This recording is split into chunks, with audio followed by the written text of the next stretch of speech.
As a great philosopher once said, school is out and it's sort of a buzz, but back then, I didn't really know what it was. But now I see what have of this, the way that people respond to summer madness. This is the ArsenalVision Post-Match Podcast. My name is Elliot Smith. You can block me on Twitter, Gunner. That is, of course, noted philosopher DJ Jazzy Jeff and the Fresh Prince from their treatise on summer philosophy called Summertime. It also included famed, noted lyric, Summer, Summer, Summertime. The reason I raise that is that the summer madness has started, albeit too soon, I think Mikel Arteta would say. We are in the throes of a white-hot title race where any drop points by Manchester City leave Arsenal poised to take the title on goal difference. We are preparing to face a team that nearly wrecked our season last season before other teams wound up wrecking our season. And a day that I will always remember for one of the great hugs of my life, a cuddle with Clive. That's upcoming. But news of Jesus's potential departure, of Jorginho's new contract, of links to Guimaraes, and dare I say, Marcus Rashford. It's all in the news. It's all happening. We're going to discuss all of it. Let me tell you this. Over on Patreon, we did a deep dive on whether selling Jesus would be the right move or not. We also did a deep dive on where this Arsenal ranks in the Premier League era for Arsenal teams and other teams, regardless of what it accomplishes. And I should say, we talked about whether we have a, quote, Martinelli problem. Okay? That was in 3 big questions. Tim and I did that. It is available for you to listen to. That is how podcasting works. And you can check it out on Patreon. We'd love to have you there. But we are just thrilled to have you here because you get to hear the dulcet tones of Clive. You can find him on Twitter, ClivePFC. Hello, Clive. Hello, hello. And the the tones. Let's just say the tones of Paul. You can find him on Twitter. Pause my pencil. Pause. You get. Woohoo! Woohoo indeed. And I should mention, I don't think that, like, I don't do my podcasts on YouTube. I don't listen to them that way. I know some people do. I would recommend, if you were thinking about listening to this podcast on YouTube, this is not the episode to do it, because I am going to have to put a huge explicit warning around the way Paul is gripping his microphone. It's just unpleasant. Deeply, deeply unpleasant. Okay, so we're going to dive into all the topics. And topic number 1, as I mentioned, it was covered in the 3 big questions episode we did yesterday, but I think it's too significant a report not to at least address it. So I'll start with you, Clive. There are rumors that Gabriel Jesus is maybe on the block this summer, that we would be willing to entertain offers, that we would be willing to move him on. There's a few layers to this for me that I think are really fascinating. One of them is just the simple fact that it seems that there is a growing sort of frustration with this player among the fans, a loss of patience with him. And maybe some of that's deserved, maybe some of that isn't. But if you were Mikel Arteta and you had a reasonable offer for this player in the summer, would you look to move on from him?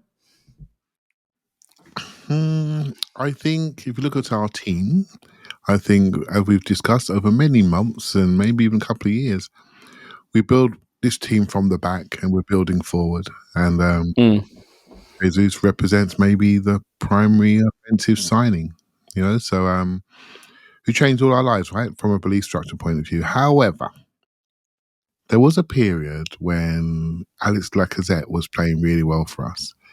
And he was player of the year, actually. But towards the end of that season, he got a bit injured. And he started to slow. I remember being on a podcast and I said, you know what, we should think about moving him because he's at his peak. And sometimes you have to look at players' physical potential and where they're going to be in a year or so's time. And I looked at him and, I'm a leg watcher. I looked at him and I looked at his legs. I said to myself, we may be seeing his peak potential at this point in time. And I'll be honest with you, I've had similar feelings about Jesus, just on pure body type and how we're going to use him. I do think sometimes the game evolves away and evolves back to people and they bring something new. When he came on against Bayern, we were all pretty happy with him, weren't we, in that first home game when he turned up, so I'm conscious of that. I'm also conscious of the injury situation that we are not clear on. He might need another scrape up in the summer, then he'll feel better and he'll come back sharp. But I will say that I think I did hear your podcast with Tim yesterday, and you were saying, but if we do sell Jesus, we need to have 2 players come in. And I know how the listeners feel. I was screaming, but we need 2 anyway. We need 2 anyway. And if someone drops off because of that, then so be it. But we need a wide forward and we need a centre forward. And that's it. And we should focus on that. And that's our plan. And Can I say then? Yeah. If we sold Jesus, would that in your mind mean we need 3? Potentially, or I think we need to do some housekeeping in this space, if we're honest, right? And I was talking to Scott briefly offline, and we were talking about the type of players, and I wanted to break it down into, just into really simple attribute discussion. Last year, we improved off the ball, in particularly with Havertz and Rice, right? Off the ball play and presence. This year, we need to improve in offensive threat.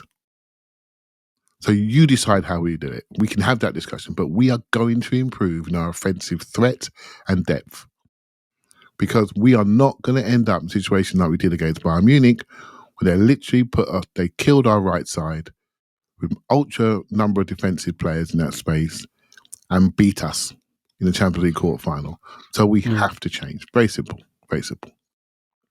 Really interesting that you bring up Lacazette, by the way. Like, you talk about how players, are they good? Are they not good? Are they over the age curve? Are they not over the age curve? And sometimes it's just about the level. I was looking at this the other day because Alexander Lacazette at Lyon, his last 3 seasons at Lyon, 27 goals, 21 goals, 28 goals. Then he came to Arsenal, 14, 13, 10, 13, 4. Then he goes to Lyon, 27.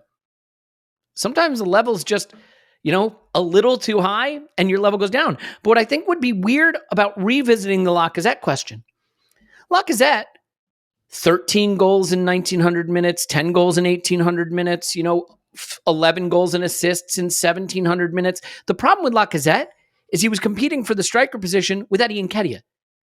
If we had Lacazette's output and Lacazette's contribution over those 4 years, where the guy in front of him was an agreed upon elite level central striker, Lacazette might have been viewed as a really competent player to have in the squad. And I think Jesus may not be able to regain the level to be the main guy, but can he be the guy who backs up Saka? And can he be the guy who backs up Martinelli and Trossard? And can he be the guy who backs up Kai and Trossard and whoever else we go into the market and get?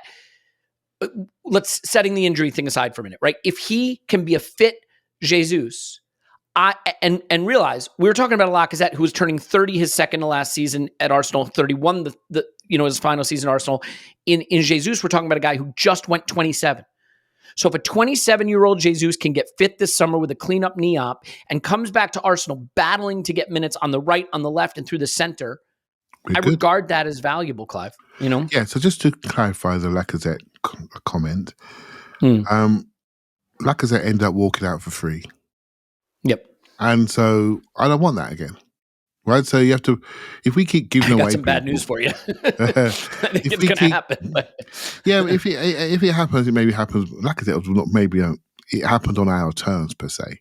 But we spent a lot of money on 2 forwards in 6 months with each other and gave them a lot of wages, and then doubled down on one of them for extra wages, and then they walked away for nothing. So if we are different and are learning, then I want to make sure that we renew at the right time within a contract period.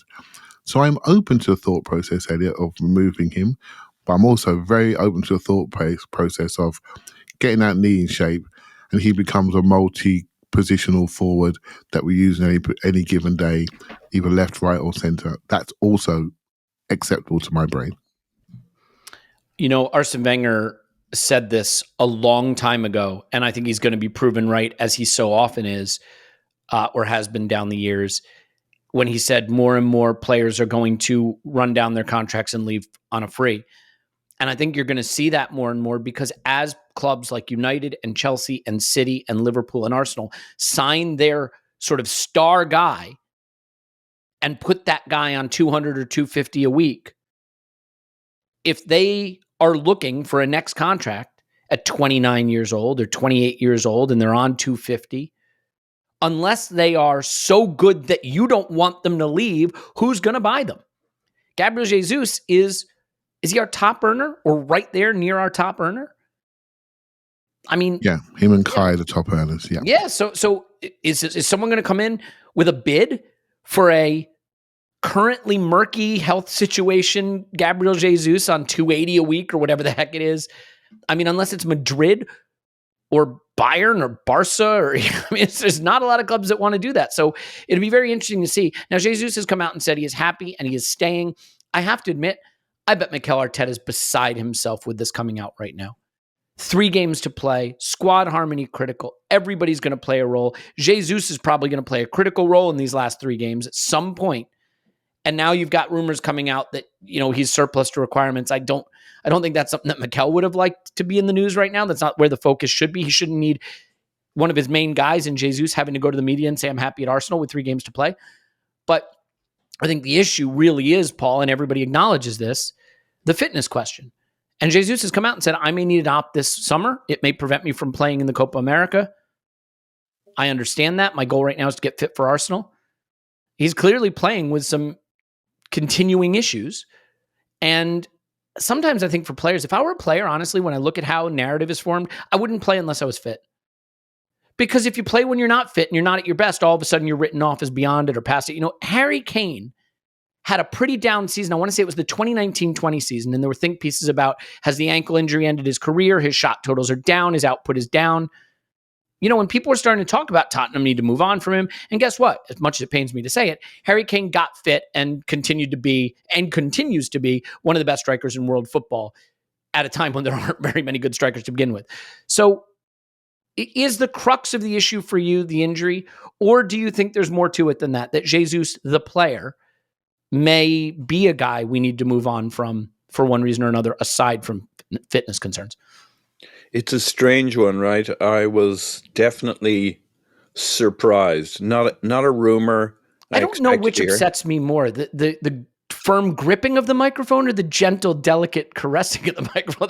They're both disturbing in their own ways. Sorry, go ahead. Yeah. I've gripped it in 2 different ways, and both of them disturb you at a level you can't express. I think it's microphone. I got to get on that better help stuff. Yeah, go ahead. Sorry. It's obviously not me, because that's too. Okay, I'm going back to my original grip.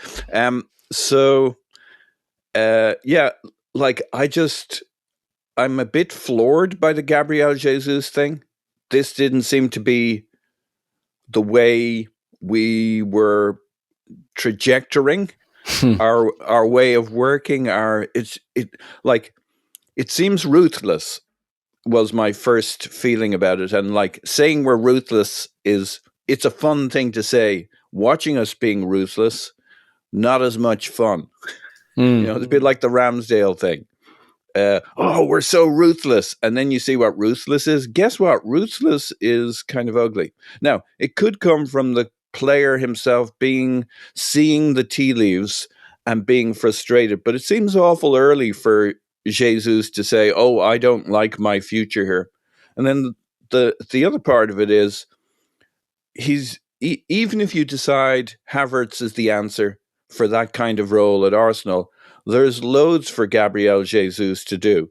He could have 1/3 of the starts while Havertz has 2/3 of the starts, and Havertz does a bit of left dating, and there's some rotating, and there's 55 games in the season, and we need backup for Saka and backup for Martinelli. And if Havertz is fit and firing at the left 9, at the false 9, the left center false 9, then nobody's better than Jesus as an option or as a what was he at where did Pep come down with him at City? He plays off the right, he plays off the left, occasionally he plays through the center. Guess what? He's probably really, really good at that. He probably works really well, and Mikel Arteta probably really loves what he does from those sides. And so I don't really get it. Given the reporting, I believe there's something there. I wonder if it's a bit of the frustration in general from the player side. He's just not happy and it's almost like the injury-driven stuff is kind of bleeding into everything else. And he sees Havertz ahead of him, and I don't get it though. I wouldn't sell him. to your point, we're never going to get the money that we think he's warranted, that we think he's worth, that he's never going to get the wages from any other team on the planet outside of the top 4 or 5, who we maybe wouldn't sell to anyway, or maybe wouldn't help us out. I don't see how this moves forward. He's way too useful to us, even if he's not an automatic starter. He solves, for the money we won't get, he solves quite a few problems in terms of a very effective squad player from a few different positions. Yeah. So it's a head scratcher. It's kind of funny, actually. If you look at it, when he was at Manchester City, he averaged about 14, 15 goals plus assists in about 1,700 to 2,000 minutes a season, starting about 20, 21 games a season. Last season, he started 24 games and had 17 goals and assists. This season, he's at just 17 starts, 1,451 minutes, and 8 goals and assists. But if he has, let's say, a flourish to end the season, he, unlikely at this point, but he's not going to be too far off it. I think if you've got a guy who can play 1,800 minutes to 2,000 minutes and get you 13 or 14 or 15 goals and assists, which is what he did at City, playing either left wing, right wing, or center forward, with the hustle, with the dribbles, with the pressing, right? And by the way, is an elite Champions League player, which once again, he's proven this season. I think he has 4 goals and 4 assists in the Champions League or something like that in limited time this season. Then that's a player you want. Now, is that a player you want on 285,000 pounds a week to be, your top earner? It's not ideally how you'd want it to work out, but there are a lot of ranges of outcomes. You take that outcome. What you can't have is the Pepe outcome, right? 72 million pounds, a huge wage, not usable. You regard him as not usable. That's an outcome you can't have. I think the thing with Jesus is real simple. He gets fit. He's an important player for us.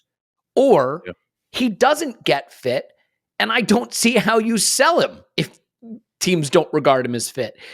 To Clive's point too, I think if you sell him, you put yourself in a position where you have to do even more in the summer market. And the one thing we know about the transfer market is it's a crapshoot. It is a crapshoot. Some players are better than you expect. Some are worse. The other problem we saw this with Kai Havertz, guys. Kai Havertz wasn't very good to start the season. And it affected us. We wound up playing Eddie Nketiah at striker for 11 games. We didn't click as early as we'd like. We dropped points early in the season. We didn't play great. It took us time to integrate Kai and Rice, right? Timber got injured. And so we had a lot of reshuffling and evolving to do at the beginning of the season. If you get rid of Jesus and bring in 3 new attackers plus a new midfielder, I mean, I don't think it's fair to expect that we hit the ground running. And oh, by the way, guys, this is going to make it even harder, Clive. We have a Euros and a Copa America this summer. A lot of the players we're looking at, a lot of the players we might be interested in might say, my priority is the tournament. I'll talk to you after the tournament. Talk to my agent after the tournament. We see that happen when there's international tournaments. If you go into the market and want to get 2 or 3 forwards, Clive, it's possible if they played in an international tournament this summer that they don't even join up until the end of preseason, that they're not even ready to start until September. And so you start getting rid of players like a Jesus, for example, who maybe doesn't go to the Copa America this summer, gets his knee up, rests up, starts preseason with us, is fit and firing and raring to go. While meanwhile, Kai Havertz, if Germany goes deep in the Euros, isn't ready to start the season. Saka isn't ready to start the season. Ben White is, what do you know? Southgate's not taking Ben White. Our win, right? But you start going through our squad, Declan Rice isn't ready to start the season. It could look a little bit scary, and Jesus could wind up being a player you're really happy that you have to start the season with you. So is that a consideration as well? Just the fact that you cannot afford to squander points early in the season. We know that. It's going to be a tough next season because a lot of players may not be ready right at the start. Someone, having players that you trust who are in the squad and had a full preseason with you could make a big, big difference.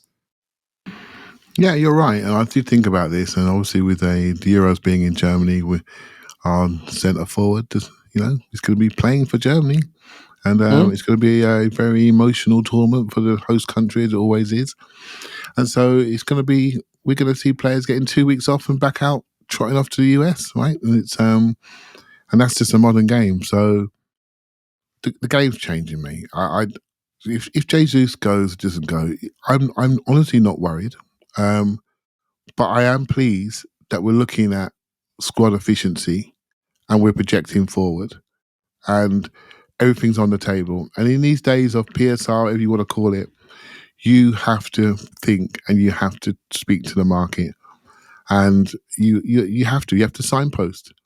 So whether it's a signpost to say he's recommitted, we've seen rumours today, not rumours, just chat today, obviously journalist briefing by said agent that he's happy and wants to stay and fight for his place, etc., etc.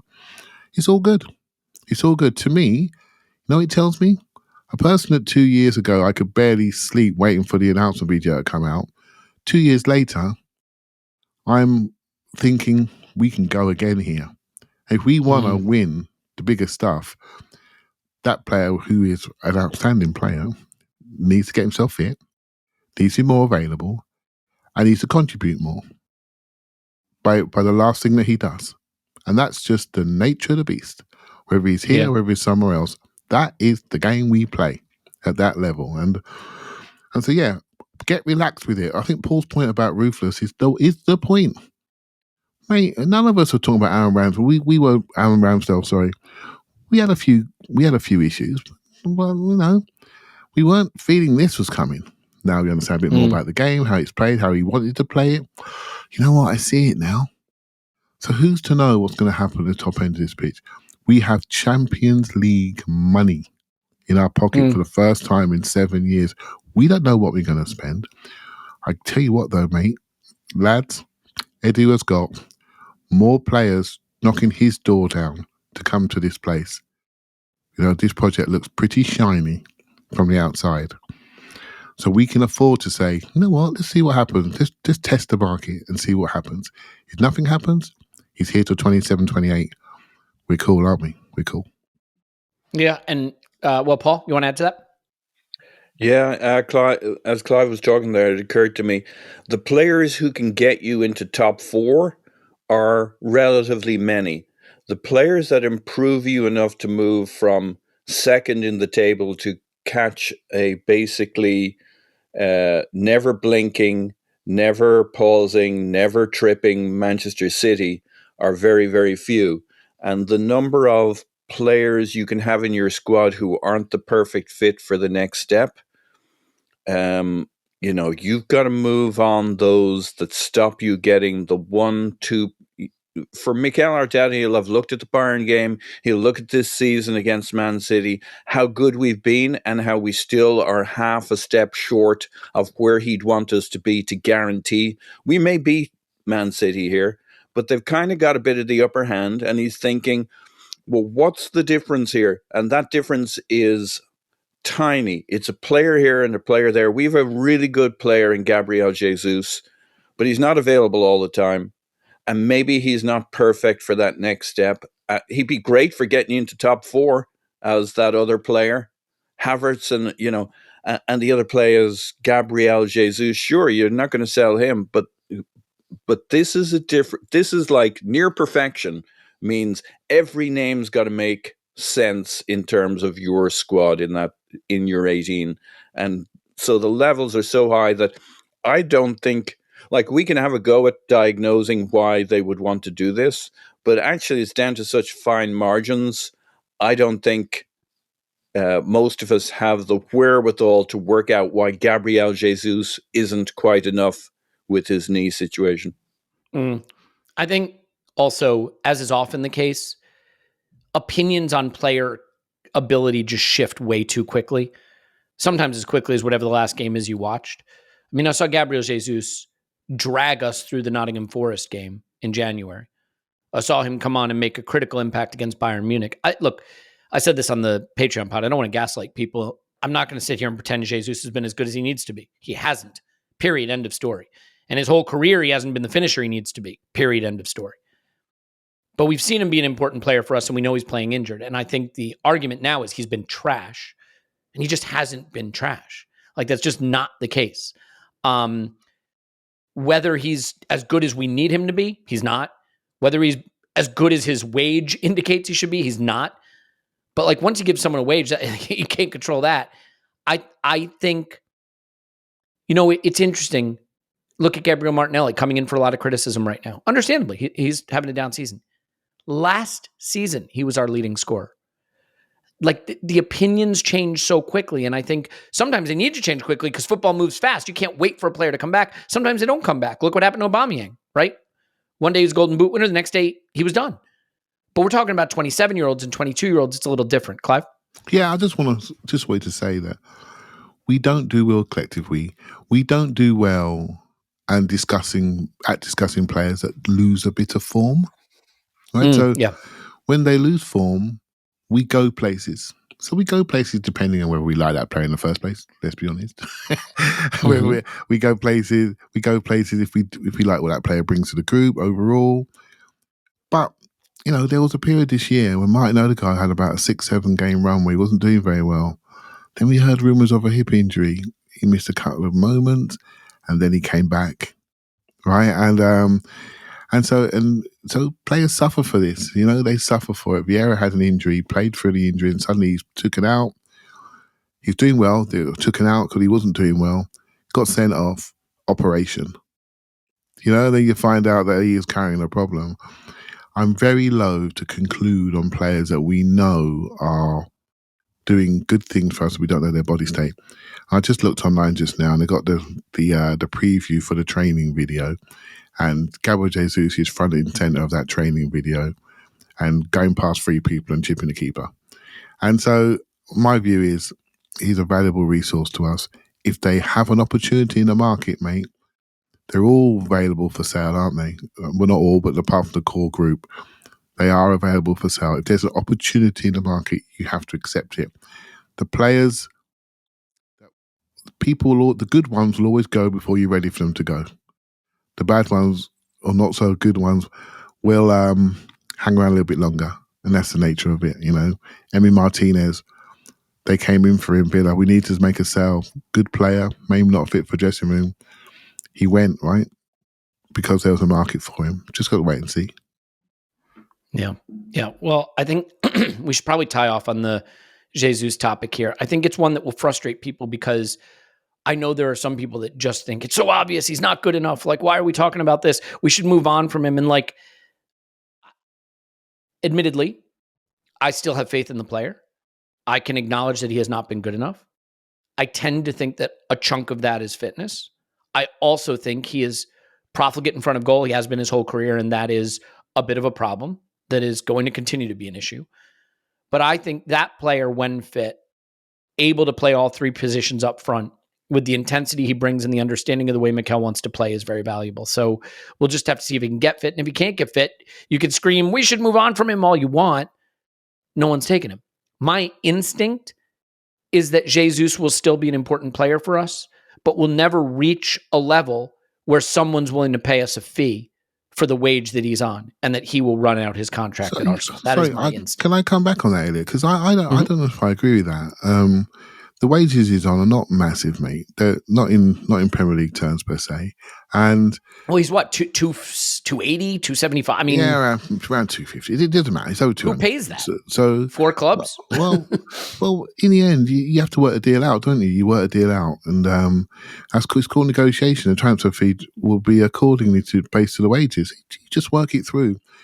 I love Pedro Neto, right? He's had a broken patella and multiple hamstring strains. But I still would fight for him. Really? Yeah, I would. Wow. Yeah, because I'll tell you why I would. Okay. Because you could buy him in installments, a couple of legs at a time. I would, and the reason why I would is because he fits our need to be a double-sided winger, both sides, with the pace, penetration, and skill set that we really need. When you like something, you really, and it fits. You think, you know what? I will work with him. Now, Pedro Neto, I can explain away the fact, like used to happen with us, Tomiyasu and Partey, for example, we would bring them back way too soon because we didn't have the depth. And we'd bring them back, they'd break down again, and they'd break down again, they'd break down again. If you bring someone like a Jesus into your group, he maybe he's a depth player, So there'll always be somebody like Atletico Madrid, Juventus. There'd always be somebody that needs that player.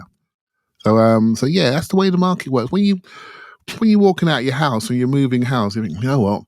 We're done with this house. We've outgrown it. But to somebody else, that house is perfect. Do you know what I mean? And that's how you got to view it. So I don't believe he's an unsaleable player because we've got him and we're not a bit unsure about him. Fair enough. We'd have to agree to disagree there. I regard him as thoroughly unsellable and that there is no market for him at all. And I mean that. Like, I feel that on his current wage, if fit, he's still unsellable. And at his current level of fitness, he's unsellable. And the reason I say that is the wage he is on, there are no players on even half that wage at 90% of the clubs in Europe. So he's got to go to Madrid, Barca, Bayern, City, United, Liverpool, Chelsea. That's it. Those are the only clubs that can buy him. And if you say we have to work out a deal, then what you're essentially saying is pay down some of his wages. Well, that cuts into the fee. Look, if we're willing to eat half his wage and take a £2 million transfer fee, sure. I don't want to get into the, you know what? I don't want to do the can you sell Jesus thing because at the end of the day, I don't think we're going to. We all agree that he's valuable if fit. So, Paul, I'll let you have a final word, but let's not do the arguing over transfer fee stuff because at the end of the day, none of us really know anything about that, you know? Yeah, here's my 10 seconds worth. The one reason I agree with you, Elliot, so that keeps this nice and short. The one thing that's different about Gabriel Jesus is everybody knows he's desperate to play for Brazil. So he has to be a starter or thereabouts. So if he thinks his future at Arsenal does not give him that, he's going to be more flexible than most on his wages and doing a deal, as Clive says. You know, he'll be a motivated seller of himself to get a move to a club that allows him to shine. So that's the one thing that's a bit different here. He's literally desperate to play for Brazil. But nobody should come back on this point because we don't want to talk about it anymore. So I should have the last say on that. Fair enough. Here's what I'd recommend. Go to Capology or FB Ref's wage rankings. I realize wages are a guess to some extent, so I accept that. Go look at the top 100 player wages. They currently have Jesus as the 34th highest paid player in football.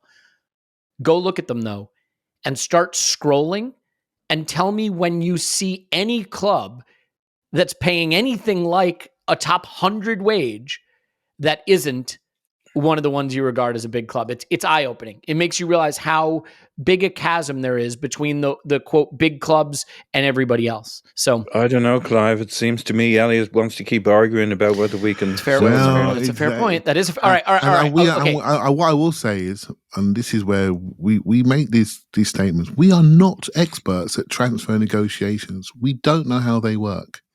We don't. Speak for yourself.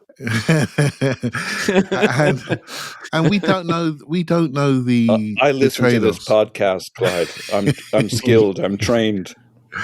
And so we just don't know the wriggles that are out there. And Elliot, with you being a legal man, you know there's always ways to make things happen. But sure, we don't want to do it anyway, do we? We don't. Sure, if you're willing to cancel a contract, if you're willing to buy out a contract, sure, that is of course true. Of course, that's true. But if you're buying out the contract, then you're not technically finding a market for the player. You're giving the player away. So, anyway. Well, we did make another move already for the future. We did re-sign Jorginho. I think, to me, that has a few implications.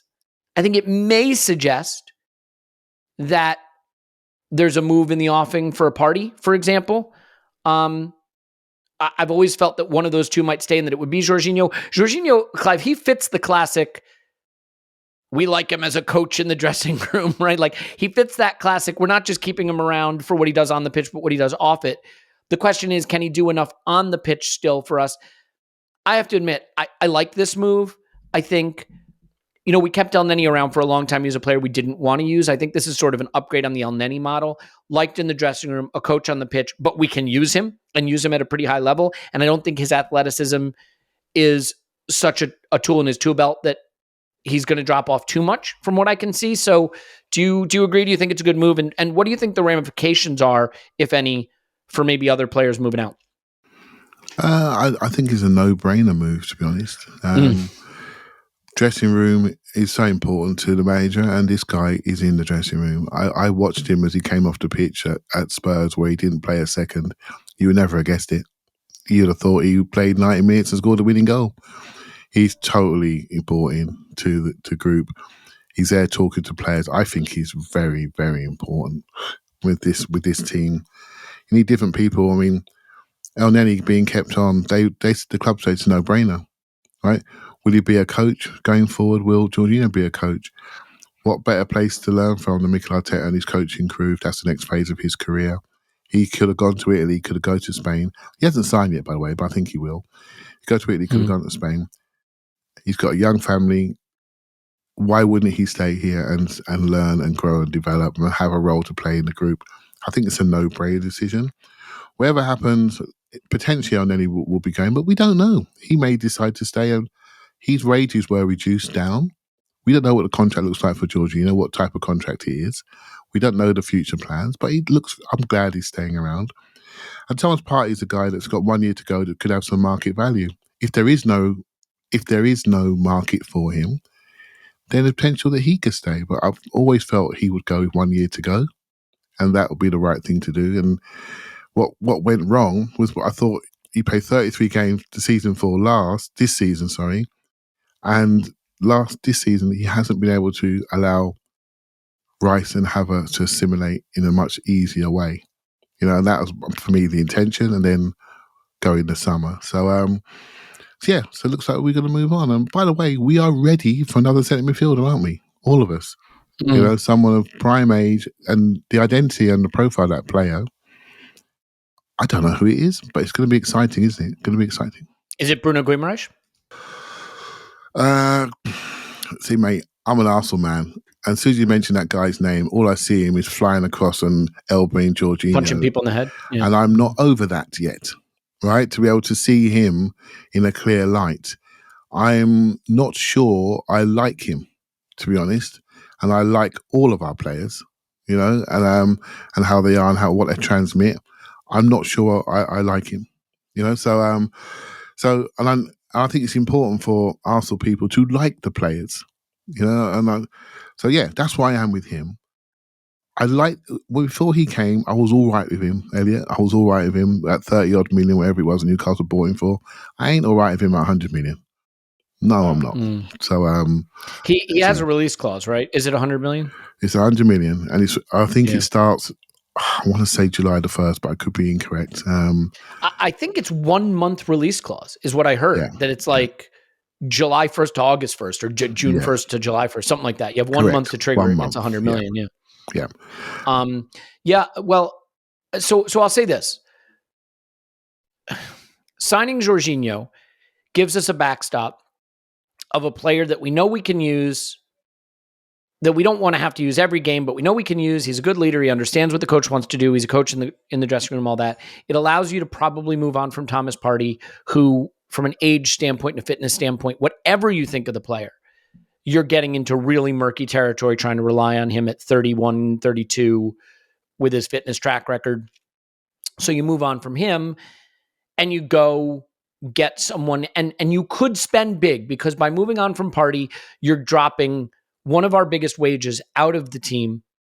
Maybe you collect a fee from Saudi Arabia or something if you're lucky, and you can go get someone and amortize it over 5 years, or, if you're Todd Bowley, 45 years. So, Paul, I think Clive hit on the most important issue with Guimaraes, because as a player, I don't think you're going to find a better fit. I really think he's it. Buying from the Premier League is smart. We know what he gives us. He's reliable. He does all the things we want that role to do, I think. You want to go get a Zubamendi, be my guest. I really think that's a stretch. But Bruno's a guy that the players might not like for all the reasons Clive outlined. So how does that weigh on your thoughts about him? I guess I do like him. I do think he's a really good fit. Lad speaks a little bit of Portuguese, I hear, so he'll fit in nicely with 75% of our team. He's right there in front of Gabriel, and I can see him sitting in front of that screen, or providing that screen in front of those guys, allowing Rice to push forward or forming a pivot in the tougher games. And I think what they got to do is settle him down a bit. It's interesting he has that release clause at Newcastle, because you don't want to get stuck at Newcastle, that's for sure. Nice to hear. But it's also interesting that we've now moved to 100 million for an Arsenal player. Sure, why not? Why wouldn't we? It's the new normal at Arsenal. Amazing, but to the point that it's a player here or there, one or two players that moves you from challenging Man City and maybe catching them to full on. We got to assume Man City is better next year, and so you got to take that next step. It's only a few players that can make that difference for you in one or two positions. I think he might be one of those, and I think he might be one of those you spend 100 million on. I think it's interesting. The Jorginho thing seems like a no-brainer, as you all say. As I listen to you talking to him, we position him a little bit, in the dressing room and making everybody feel good. He sounds a little bit like Win the dog, and but can speak English and Portuguese. But we don't need two of them, and one of them's got to go. And we got to look at who we're paying the wages to, who's eating the most dog food, but he makes perfect sense in the dressing room. And if he's not going to get slower. But he is one of those. I think he's particularly useful as one of those closers, a guy you bring on at the end of the game. He could across the season make a lot of difference to you. You bring him on, you get some control. You kind of kill them with 1,000 passes. Makes perfect sense. And yeah. Guimaraes, you settle him down, you tell him to stop being such a knob, but also that he doesn't need to make his name anymore. Once he's at Arsenal, he doesn't need to do things he does at Newcastle to say, hey, look at me, I'm going to win this thing on my own because the team ain't quite good enough and I don't like getting beat. A lot of that is I don't like getting beaten and my ego and shit. Well, guess what? You're going to be winning a lot at Arsenal, boy. Calm down a little bit and just do your role. Clive, set aside the psychology of it just for a second. That's all I got. Can you think of a better? Can you think of a midfielder you'd go for other than him? I mean, of available guys. I'm not saying like Rodri or something. I don't know that there's a midfielder I'd feel more comfortable with us signing from a player profile than Bruno. Like I don't like him, and it would take a lot for me to get to like him. But I could get to like him if he. If you just say it, Rice, Bruno, Odegaard, that midfield is going to be tough to beat for anybody in the world. From a player profile, do you think he's that good, or am I overstating it? No, he's a good player. If through gritty teeth, I say those words, and just because he has got a release clause for 100 million doesn't mean we have to pay 100 million. For me, it's always about the whole deal, Elliot. And I know that he was available before, and we've got Edu who knows a few things about these players. And I just asked myself a question, well, why didn't we press the button back then? And then I see the signing video when he signed on, and Arsenal mentioned in the signing video. I'm sorry, mate, I'm just a human being. I'm an Arsenal supporter, and when I see things like that, it takes a while for me to overlook it. It takes a while for me to overlook it. But purely football point of view, unless I just get my head clear, he's a good player. You can't deny it. And one thing I always talk about, and he does bring that, is he transmits things to the crowd. So things he transmits to the Newcastle crowd may be similar to what Ben White transmits to our crowd, and we love Ben White, don't we? And so if it's one of yours, you don't mind it, right? So that's me saying that for gritty teeth. He's a good player. As for somebody else, I'm really not sure on if it's not him. There's other names that I sort of like, but I don't feel they're a fit. I don't honestly feel they're 100% fit. I like Onana at Everton, but sometimes he's not even playing for Everton. So let's see what happens there. And is he good enough on the ball? And Zubimendi, I don't really fancy him, if I'm honest with you. And because if he takes too long to want to come in, then I'm not interested. And plus he's a risk outside of the league. So yeah, I'm really not sure on what that player could be. People talk about Frankie de Jong. Well, I watched him recently for Barcelona, just back from injury. Don't see it. Don't feel it. So, I mean, he's a phenomenal player, but again, he you're in was that a injury phenomenal misery. player. He was a phenomenal player. He was unbelievable. But I'm not sure he is that player now. You know, again, freshman injury. We talk about Jesus. We don't know where they are. You know, in their life cycle sort of thing. So yeah, man. Have you got any names? Any of you guys got any names? Because that's me. I mean, Onana, Zubamendi. You start to go through these names, and to me, they're all halfway houses. They've got flaws that I'd be concerned about, and then you get to someone like Bruno, and he feels like a fit. Doesn't mean these other guys aren't the guy. Look, there's plenty of time for this. It is interesting, right? Summer news. With 3 games left in the season, we might win the title, and like the summer news, just you can't get away from it. I'm sure Mikel is trying to shut out all the noise and make sure that the players are focused on what they have ahead of them. I got another name that we're going to talk about after I talk about brands, and that's Marcus Rashford. But before we talk Marcus Rashford, we're going to talk about Unified Healing, because Unified Healing is sponsoring this podcast. And whether you're a world-class athlete or a podcaster like me, now they wrote that down. They've not seen me. They don't know me. I could run a 4.40, squat 300 pounds, bench press 285 20 times. I could eat 4% body fat. Now, let me be clear. None of those things are the case. But they could have been the case, and they don't know. We all understand the importance of mental and physical well-being and proper recovery for top-notch performance. That's why I'm excited that Unified Healing is sponsoring this episode of the ArsenalVision Post-Match Podcast. Unified Healing is a new and super innovative global network of wellness centers powered by the Energy Enhancement System, or EE System. If you haven't heard of the EE System yet, well, you want to listen up. This technology promotes wellness, deep relaxation, purification, rejuvenation, whether you're here in the U.S. or hundreds of other locations across the globe. Access to a center is easy and affordable. I got some stuff on their website if you want to read up more about this, by the way. It's all very technical if you want to get into it.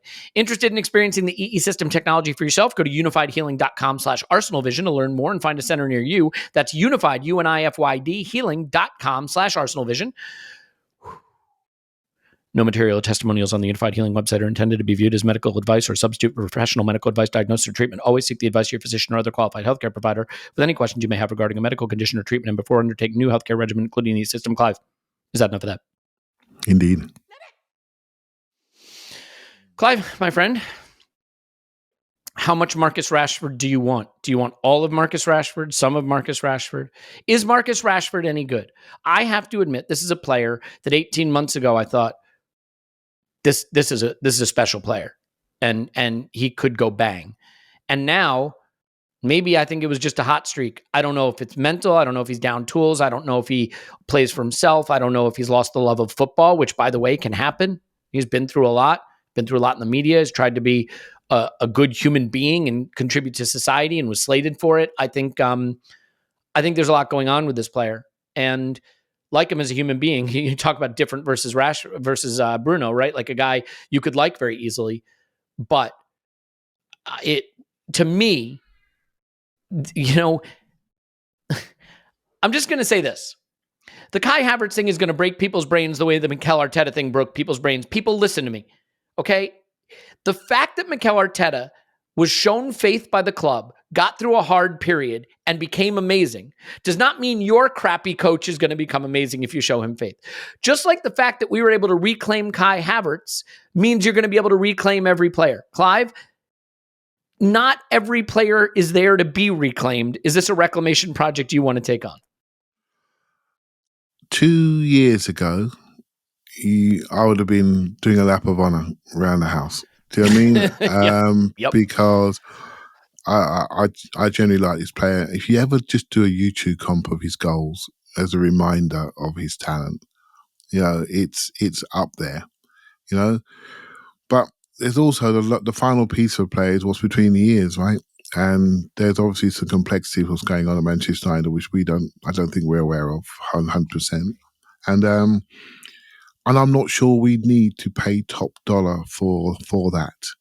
There's players coming out of bushes, mate. You haven't got to fix everybody, But if there's an opportunity, Elliot, but I don't see anyone saying, we're going to give away for 25 million. Do you know what I mean? I'm not reading that anywhere. So they are obviously looking to maximize their money, and there's a lot of market fishing at the moment. So, and rumours to find out interest. And then what you'll find is someone's going to say, Marcus is part of our project. We're going to build around him and he's really happy here and all the rest of it. Mate, it's just market movements, right? So that type of player I like a lot. I really like that type of player. You know me long enough, Elliot, to know wing forward, 6 foot plus, run like the wind and smash the ball in the net or use the right foot. You know me long enough to know I'm going to like that sort of player. But there's another one at Newcastle which has got all of those attributes that can play centre forward and wing forward and can smash the ball in the net. The numbers are similar, and I like him more. Do you know, in Isak? So I mean, we'd all take Isak. I think he's the best player in the world for us available right now. I don't think he's available. That's the problem. I think Bruno will be allowed to move. I don't think Isak will be allowed to move. Yeah. But again, market movements, right? Everyone knows there's 2 superstar players at Newcastle and they've got money problems. If the money problems don't resolve themselves, they may not have a choice. And that's why you have to wait and see how these things fall out. Yeah, I mean, look, I'd pass on Rashford. Not because I don't think there's a player in there. I really think, Paul, sometimes the exception to the rule breaks people's brains. Mikel is the exception to the rule. He went through a very, very bad period at Arsenal. The club showed him faith and confidence, stuck with him. And because he is a unique and exceptional human being, he not only got through it, he thrived. He's one of the great coaches in the world. That's the exception. Most of the time when the team stinks, the manager stinks and he needs to move on. Like if I could ask anything from other clubs that we're competing with, it's that they take the Mikel Arteta lesson and make it their own. I would love to see United show Erik ten Hag faith because he's never going to be Mikel Arteta. They think the same thing could be happening with the Kai Havertz thing. You still hear people say, Mikel could fix Mudryk. Look what he did with Kai. What he's doing with Kai is the exception, not the rule. Usually, these things don't happen. And so I'm not interested in a very, very expensive Marcus Rashford who just seems to be whatever he's going through. I don't think he's a fit for us. I'd rather blow a heck of a lot more on Isak, to Clive's point, although then you can get into the injury and fitness question. So where are you on the idea of sort of reclamation projects, generally taking the wrong lessons from the Kai Havertz thing, and if Marcus Rashford is the guy for us? Unless they know something we don't, which I'm sure they do, that he can definitely stay fit, I'm not interested. We need more titanium players, right? We need players like Havertz, Odegaard, Saka, basically Martinelli, Rice. Yeah. I mentioned Odegaard, but he plays so much, I'll mention him again. Like our 2 centre backs. Why are we competing? Klopp talked about it, the difference between them and us. And I don't think this is true, but it's partly true, which is we have Saliba and Gabriel every bloody game, and he has 2 different centre backs every bloody game, different fullbacks. I mean, it just, as a coach, it's got to be immensely frustrating. Marcus Rashford comes back to form and looks great in the first half of a game and is injured by the second half of a game. So unless they know something different, do I think he could get his head straight? Yeah, in an instance.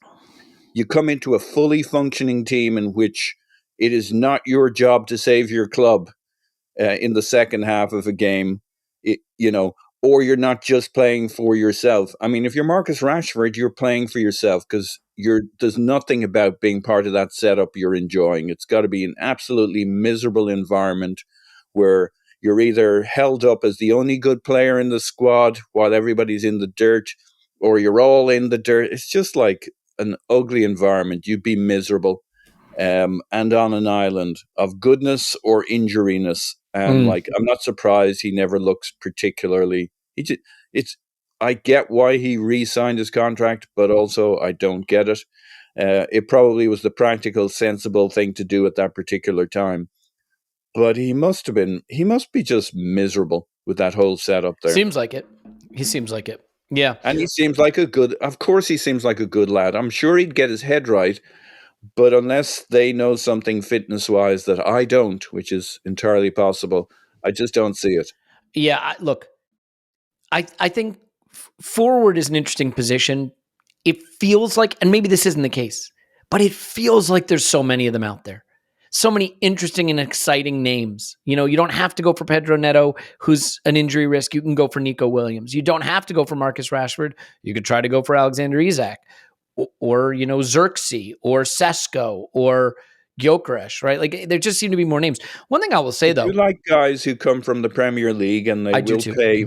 They will pay money, so that Yep. seems to be, and they do tend to know what they're buying when they buy it. If they bought him, assuming they know how to fix this fitness thing, and given that he would play off the left, doing the Martinelli thing where it's more direct, more aggressive, more about kind of spanking in the goal from a bit of distance. You know, he's good at loads of things we would love if you simplified his role within the team. There's loads I'd love about it. Just tell me he's going to be fit. You sort of struck a chord for me there. You know what's interesting, guys? Look at the successes we've had in the market and maybe the less successful moves. Mm-hmm. Gabriel Jesus, Premier League, right? Kai Havertz, Premier League. Declan Rice, Premier League. Ben White, Premier League. David Raya, Premier League. Zinchenko, which, you know, your mileage may vary on whether you regard him as a success, but last season, very important. Premier League. Jorginho, right? Premier League. Now, look at some of the ones that we... Leo Trossard, great call out. One that I missed badly. Sorry, Premier League. And then you look at the ones that are maybe a little more of a miss. Sambi Lakanga, bit of a crapshoot from not Premier League. Vieira. And again, these are more of the 25, 30 million range, right? Or 15 million range on a project. But Mikel and Edu have decided that the best way to compete in the Premier League and compete for the Premier League is to go get players that have impressed you in the Premier League. And so that may point to what we look at, whether it's Rashford or Bruno or Isak or someone else, Onana, maybe a name that we haven't, Tony was definitely one that we were maybe looking at, but we don't like him anymore. Fine. But it wouldn't surprise me if we do splash big on someone this summer that we do this again. Because frankly, I can't really point to anyone. Am I missing someone? Is there someone contributing right now, a big contributor that was bought under the Edu and Mikel regime that wasn't Premier League? I can't think of anyone. Am I missing something? Odegaard, I guess. But Odegaard had a loan with us, right? So he was Premier League proven and in Saliba, that respect. So Saliba as well, and Gabriel obviously. They didn't buy him, to be fair, and they took a long time to decide they were ready for him to play. Yeah. Gabriel, obviously. Yeah. But you're right. Your premise is absolutely right. But I do think when you do speculate, you speculate at a number, don't you? So maybe Fabio Vieira is probably around 30 million, though the wages are really low. That's quite a heavy speculator outside of the Premier League. I don't mind one or two of those because you can't just keep popping off for 100 million every now and again. No, of course not. You've got to build your take players. More shots. Yeah, you need to build your players, right? And we have a coach that develops people, doesn't Ten Hag them. Do you know what I mean? So why can't we look at them? And a couple in my mind, I want to make the players that I like are development players. That sounds crazy because we're trying to win the big stuff. But it takes 5 games, mate, and they're there. And suddenly they're £100 million. Look at Cole Palmer, flipping now. 2 minutes later, 5 penalties and 3 open play goals. And we talk about player of the year. Yeah. I'm not afraid to develop people. It can change real quick. Yeah, I missed, by the way, Tomiyasu, Kivior, Timber. Timber, we don't know. We'll find out. Tomiyasu, I think we feel pretty good about. Kivior, developmental player, but has played an important role. So definitely missed those. But the big guys doing the big stuff for us, all been Premier League proven. Well, let's ask this then, because guys, I think this is going to weigh on it a bit. The Premier League is getting ready to ratify some new spending rules. I don't want to go deep on this. None of us are financial analysts, and I'll probably get Matt Giant Gooner to come do a Patreon pod on it to dive a little deeper. Maybe get like Kieran Maguire, something like that. But do you have, Paul, any thoughts on the cap? The way I understand it, sort of reading from the BBC, it's going to be a multiple of the lowest TV revenue paid to a club. So right now, the lowest TV revenue paid to a club is roughly 100 million pounds. Like that's what a Sheffield United would make. And it would be like 5x that. So the spending cap would be 500 million pounds. It's not much of a cap, is it? But what it does really, ironically, is it allows the clubs that have money to spend it and spend it freely, and the clubs that don't have money to potentially spend themselves into a really big financial crisis. So I'm not sure that this restricts anything. If anything, it may loosen the reins on spending. How do you think about it? Yeah, I don't see It obviously does something. Why bring in a regulation that doesn't do something? I guess that's been done before. I don't see what it does, though. It stops a team buying 3 Messis. It doesn't make any sense to me in terms of a 500 million cap for wages. I mean, it would stop us basically spending 100% of our money on wages. So who right now or in the next few years is that going to impinge on? Who's at, 70% of your wages, of your revenue you spend on wages at the top end. So, and clubs at the top end revenue wise are earning 500 million. So they'd spend, we're spending 300 million on wages, 350, not us, but the biggest teams in the league are on 350 on wages, something like that, I would guess. Long way to go before they start pushing the upper limits of it. I don't know what, it's one of those solves a problem we didn't have. I don't get it. It's a weird one. It really is. Clive, I don't want, like I said, I think diving deep on rules that aren't even in place yet, and we don't totally know what the specifics are yet, is not the best allocation of podcasting time when we still have to do a Bournemouth preview. But do you have quick thoughts on who this is for? Because it's like, it just loosens the reins on the biggest clubs. I feel and fear a bit that this is the Premier League trying to stave off a Super League, maybe, trying to create an environment where, I don't know. What do you think? I think they are trying their best to stave off an independent regulation and be a lot more government led. And I think that's what they need by to be increasing doing. Spending. Yeah, well, by having some form of regulation, which I do agree with. Yeah. I do agree with that. There needs to be something in place. And don't forget, the Premier League vote these in, so they're doing it. They voted in PSR rules, by the way. They voted them in. The fact that 105 million number should have changed, should have gone up slightly, and it's caught people out. So, but the punishments have been driven by the fact that the world was looking at them, saying you've got to regulate yourself, and so the punishments have been a little bit slapdash. And it's been a challenging year with asterisks all over the league table. So, but in principle, I think there should be some form of fiscal regulation. It's just what that looks like. And aligning it to a more European model makes a lot of sense. And that's how it's done at the Champions League level, I believe. So 7% of revenue, what does that do? That drives you to increase your revenues, which all sounds great when we see new partners come in, new car partners and washing machine partners, all the rest of it. All sounds great until they start upping the season tickets and upping the pricing. And then you think, I'm not sure I like this model anymore. And I think there could be consequences we may not all like. Right. So, but in the end, the principle of regulation, I like it. And they should be always looking to improve that, to make sure that clubs are protected. If you are spending 95% of your revenue on wages, you have a problem in any business. And we don't want to see clubs go to the wall, right? Because someone's got overexcited. And it happens at all levels of football. So I'm up for it. I'm there for it. If you're self-sustaining, obviously. If you're not self-sustaining, then you love the idea of being able to spend whatever you want. In a way, this sort of takes the reins off of a Manchester City to just go ahead and run away even further, run away and hide. Spend 500 million every year on wages. And that's kind of scary. What we need to do is question some of their revenue, Elliot, and some of their revenue opportunities and where those numbers are coming from, and are they a fair value? They got a lot of lawyers, and that seems like a lot of work. Let's not get crazy. And by the way, who's licking their lips here probably is a Newcastle, because if Saudi really wants to spend on Newcastle, this takes the reins off a little bit and lets them do it. I think it also potentially runs the risk of having smaller clubs feel the pressure to spend more to stay in the Premier League, and puts them at jeopardy, in jeopardy of financial ruin. As we see Everton calling in, financial advisors about a potential administration there. So really, really dangerous and scary times, but we'll see how these rules play out, and we'll talk about them with people who are somewhat more qualified than myself. That's for sure. Let's turn our attention to the Bournemouth game. Mikel won't need to look very far for motivation for his players, because he's got last season's Bournemouth game as an example of one that we almost let slip. Don't get it twisted.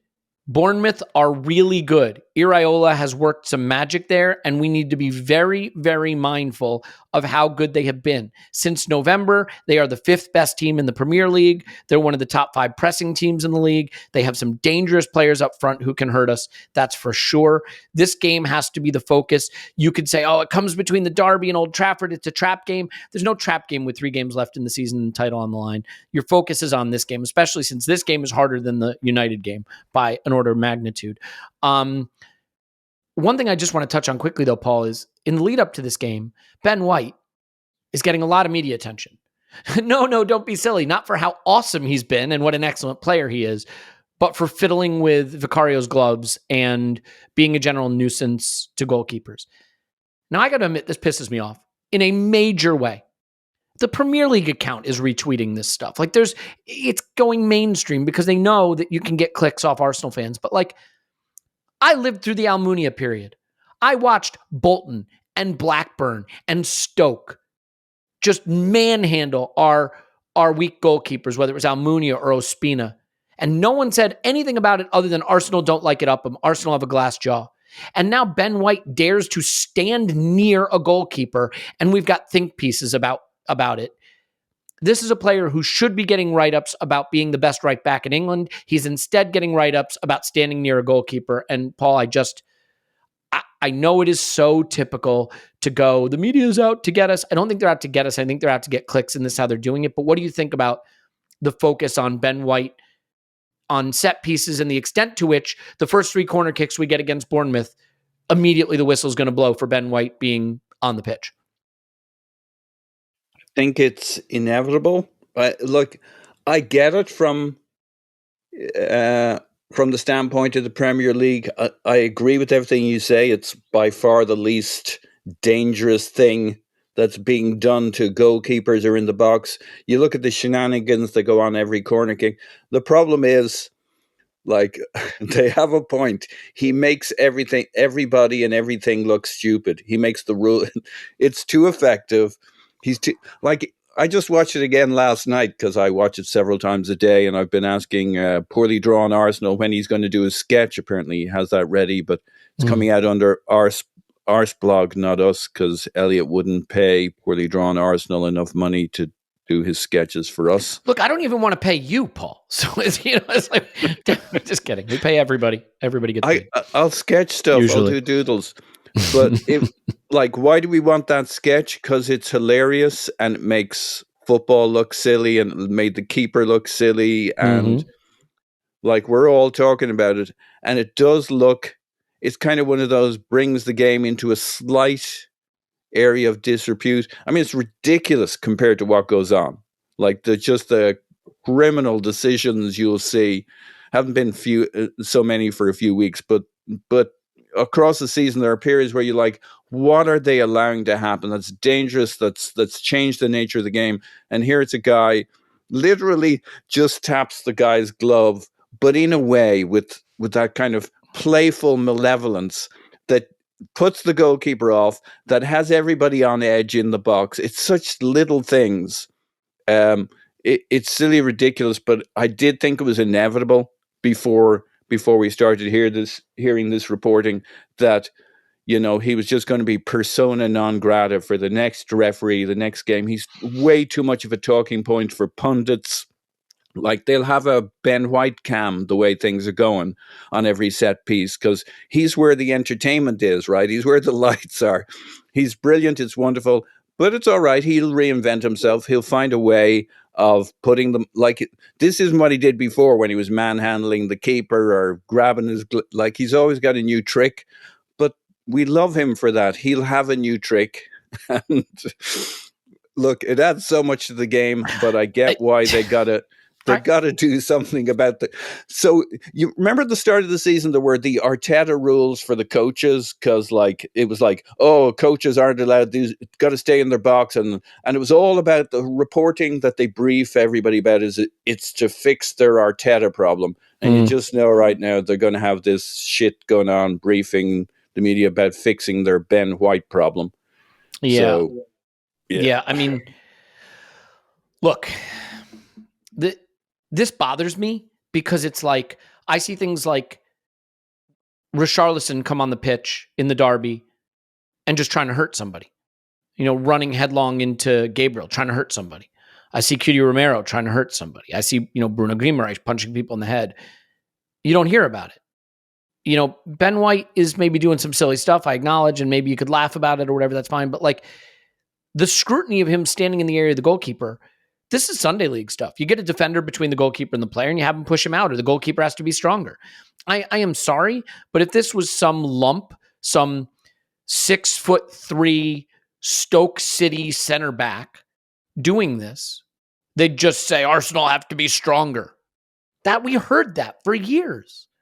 So this is just, to me, totally incongruous with the way I've heard about things. And as usual, Kickars at KickarsHD on Twitter summed this up perfectly. There was a Spurs account, getting really wound up saying, what you think this is funny?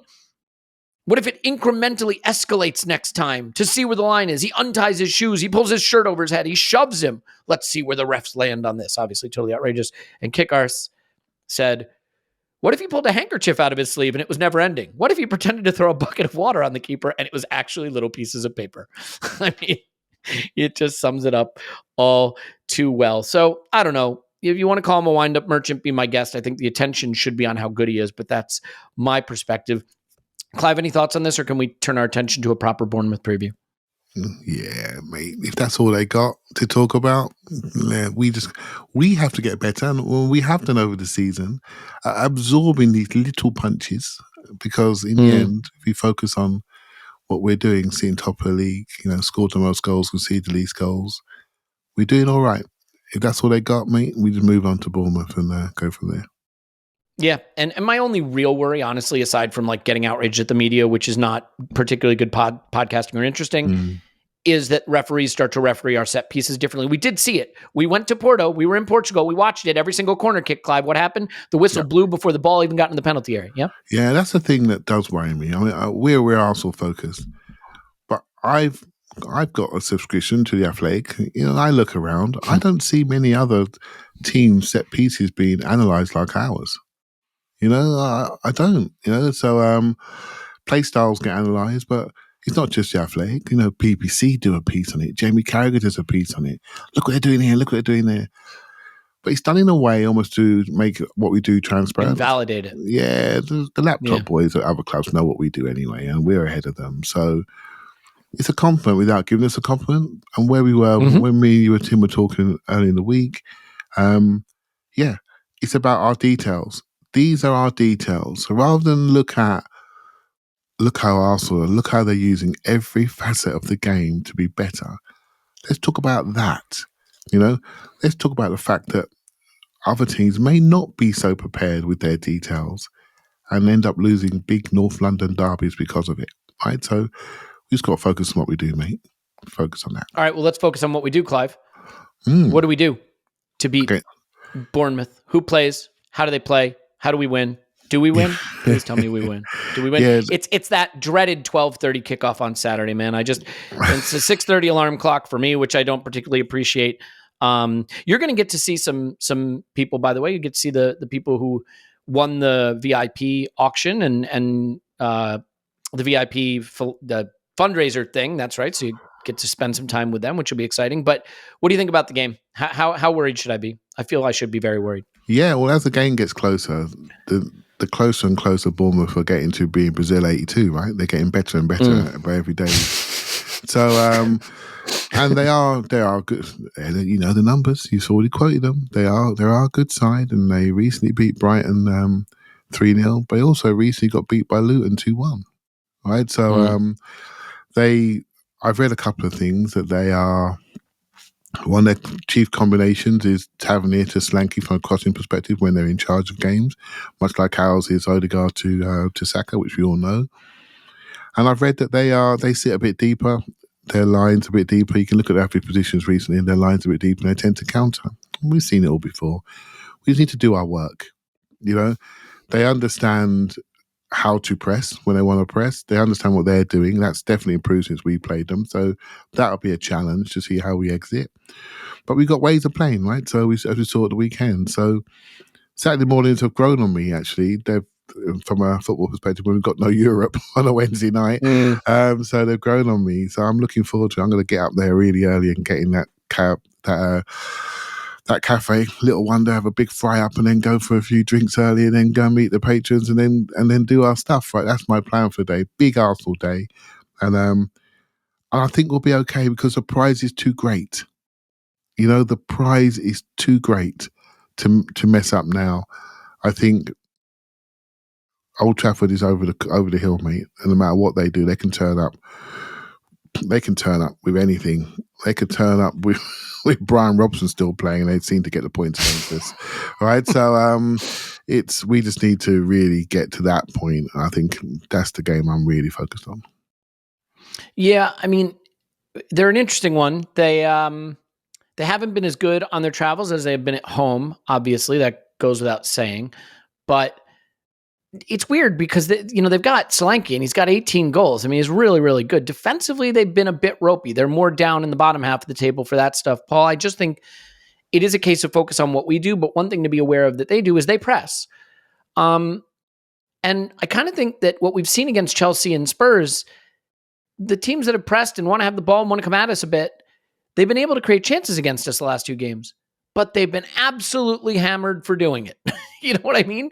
So maybe it sets up really nicely for us in the sense that they try to press, they try to come at us a bit, and maybe we look a little more vulnerable than we'd like to look, but we just absolutely hammer them in transition, I like it. I'll take it. Yeah, I think that's right.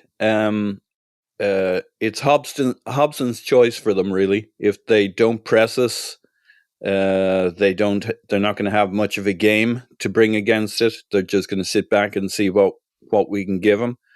I was rewatching the Spurs, the North London derby again last night. They really did a lot of the success they had against us in the first half. Aggressive pressing from them, and some good work along the edges to make it interesting for us. But we were on it and we were clinical. You would fancy our chances against Bournemouth all day long as we don't look to the next game, because the next game is a big bloody game. So I think that's the only risk for us. It's the classic trap game, Elliot. I don't know if I've finally used that correctly. Yeah, I mean, look, it fits the perfect trap game narrative between the derby and the trip to Old Trafford. The reason I don't think it qualifies in this case is when you have 3 games left in a season and you're competing for the title, every game feels huge. This game feels huge. So let's just finish on this, Clive. Who do you expect to play? Any changes from what we did in the last couple of games? It wouldn't surprise me if it's the exact same lineup, but maybe Martinelli comes in for Trossard. That would be the only thing I might expect. You expect to see any changes? Well, there's 3 positions, isn't there, that are always up for debate. The left side, left back, left wing, left eight. And potentially the midfield partner to Declan Rice. How we configure that. That's the 3 positions. And to be honest, with the state of health and fitness we have right now and the squad we have right now, I'm really comfortable with whatever we decide to do. It's going to be linked to our game model on the day. It may be a Zinchenko day. It may be for this game, a team that's going to sit in. It may be a day for that. Low block killers. Low block killers we have for me are Jorginho and Zinchenko. And then so you've got to be consistent when we do this stuff. I really believe strongly that what we did at Chelsea and Spurs was the right team for those games. If we're playing Bournemouth, we're going to sit in. I think there are other players that are really good at that. So yeah, let's see what we pick. Yep, I think honestly, we probably don't need to rotate, in terms of fitness or freshness anymore because it's 1 game a week. We've had a week to get ready for it. The key is to win and put the pressure on City again. Playing ahead of them again. So there's a lot of opportunity here to just keep the pressure on and hope for them to drop points. I can't see any changes personally, but the only change I could see if it were to happen would be Martinelli for Trossard. And maybe Timber makes a bench. I could see that. That would be an interesting thing, maybe a lift for the team to have him on the bench, just psychologically. It is always the case in games like this that it's what we do. We did beat them 4-0, I want to say, in the reverse fixture at Bournemouth. Yeah, they weren't ready though at the time. They weren't in shape. They didn't have their pressing in place, and we just ran all over them. But it's going to be different now. It's going to be different. 3.4 to 0.6 on XG, 4-0 on the day. We got goals from Saka, Odegaard, Havertz, and Ben White, but we also got 2 penalties, which at the time we were relying on quite heavily. So I wouldn't expect that to be the case. Look, we'll see how it goes. We'll have an instant reaction for you live after the game. And then the main pod on Monday, we will have something for patrons tomorrow as well. So more on that anon. In the meantime, I think we can knock it on the head for today. A little bit of summer talk in the middle of a title race. That's just how football works these days, it seems. Paul's on Twitter at PosInMyPants. Thanks, Pos. Woohoo! Clive's on Twitter at ClivePFC. Thanks, Clive. Thank you very much. My name is Elliot Smith. You can block me on Twitter. Gunner, we love you, and we will talk to you after Arsenal 10, Bournemouth 0.